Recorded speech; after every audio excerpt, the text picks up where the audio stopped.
And this is a fractal boundary.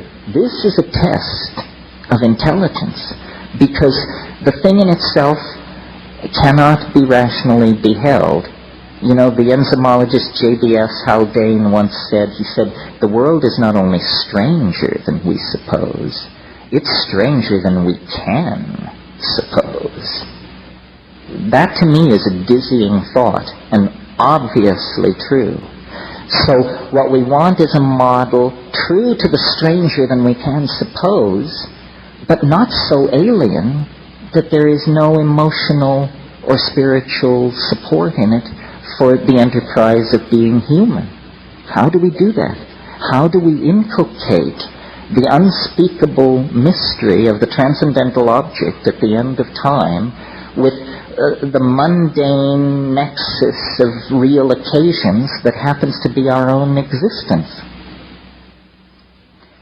To my mind, the answer is it lies in the ability to assimilate paradox. And that means you have to transcend the idea of a closed logical system. You have to live with the idea that there is no intellectual closure. This is, in fact, the door marked freedom, but you've been taught that it's the door marked madness. To live in the light of paradox. Things cannot be, we are taught, both A and B simultaneously. This is Aristotelian logic. A is A. This is as old as thought in the West, but it has to be overcome. And in the felt presence of the moment of immediate experience, it is overcome. The mystery does not lie far. It lies in the immediate moment, in the act, the fact of being. The only time we really confront this is in the psychedelic experience or other moments of extreme epiphany. The model that I have come to wrap around all of this, because I think it's simple and straightforward and it leaves plenty of room for people to add their own filigree, is a dimensional model. God forbid, a mathematical model. But it works something like this. I mentioned earlier that our senses have evolved as a threat detection device and have sort of crunched us down into three-dimensional space. The shaman, wherever and whenever he or she does their shamanizing, the shaman is a person who is able to transcend the dimensional confines of cultural existence. They know more than the people they serve. The people they serve are like children within the game of culture. Only the shaman knows that culture is a game. Everyone else takes it seriously. That's how he can do his magic. I was recently in Australia, and of course Aboriginal culture and shamanism is a topic of great interest down there. And I learned, maybe some of you already knew this, that the term for shaman among English-speaking Aboriginals, of whom there are many, some who have spoken it for several hundred years, or over 100 years anyway, the term for shaman is simply clever fella. And if someone says, I am a clever fella, they are making a professional claim of great weight.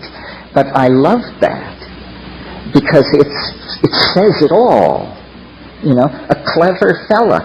When I was in the Amazon in my exploring days, we would go up these rivers to these bare-assed folks and to spend time with them.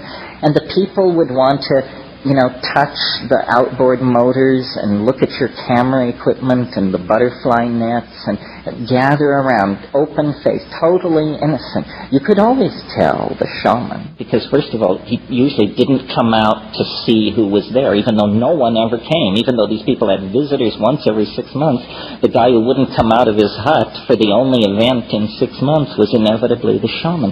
And when you met him, he wasn't interested in your Velcro or your break-apart, glow-in-the-dark little trinkets, or any of the rest of it. He was looking straight at you through the eyes outside of culture, saying, what kind of a person are you? Are you a fool, or are you a clever fellow? What is your measure? How much of the situation do you understand? How many levels are you simultaneously aware of at this moment? And, looking into the eyes of that sort of person, you either grow or turn away. You have not much choice. So what's happening with the shaman, I think, is he's a hands-on mathematician, a hands-on non-Euclidean geometer. The shaman enters into the quote-unquote chaos of the psychedelic experience and sees that it is not chaos. It is hyperspace. And in it, the adumbrations of the trees of possibility can be followed. One can see who stole the eggs. One can see who cuckolded the chief's nephew. One can see who will die and who will live. One can see how the weather is going to change, and one can know where the game went. And this is not magic, not in that world. It's impossible in three-dimensional space and time. But in fourth-dimensional space and time, it not only is possible, it's inevitable and unavoidable. It's a different kind of way of being with the information.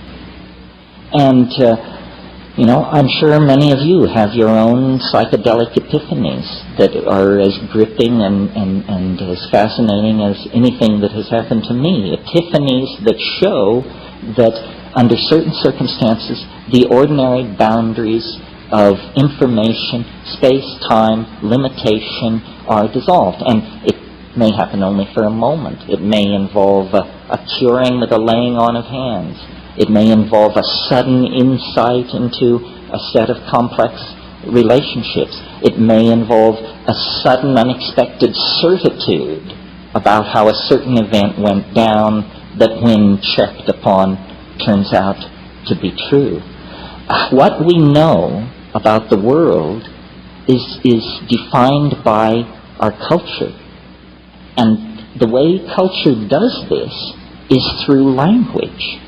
You can't know or perceive or appreciate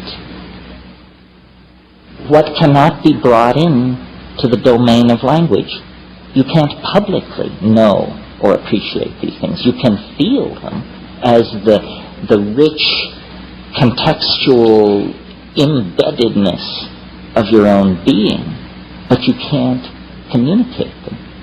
Sometimes when I read Marcel Proust, I come upon passages where the conveyance of the information, of the emotion, is so exquisitely subtle that I have the feeling, I know what he means.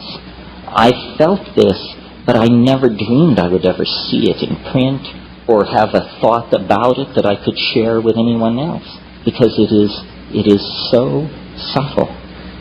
So the challenge to all of us, I think, is not this one-dimensional chasing after of answers.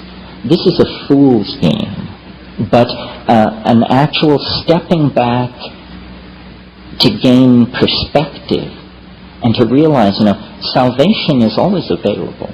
It's in the moment. It's an act of understanding. It doesn't come down through a lineage.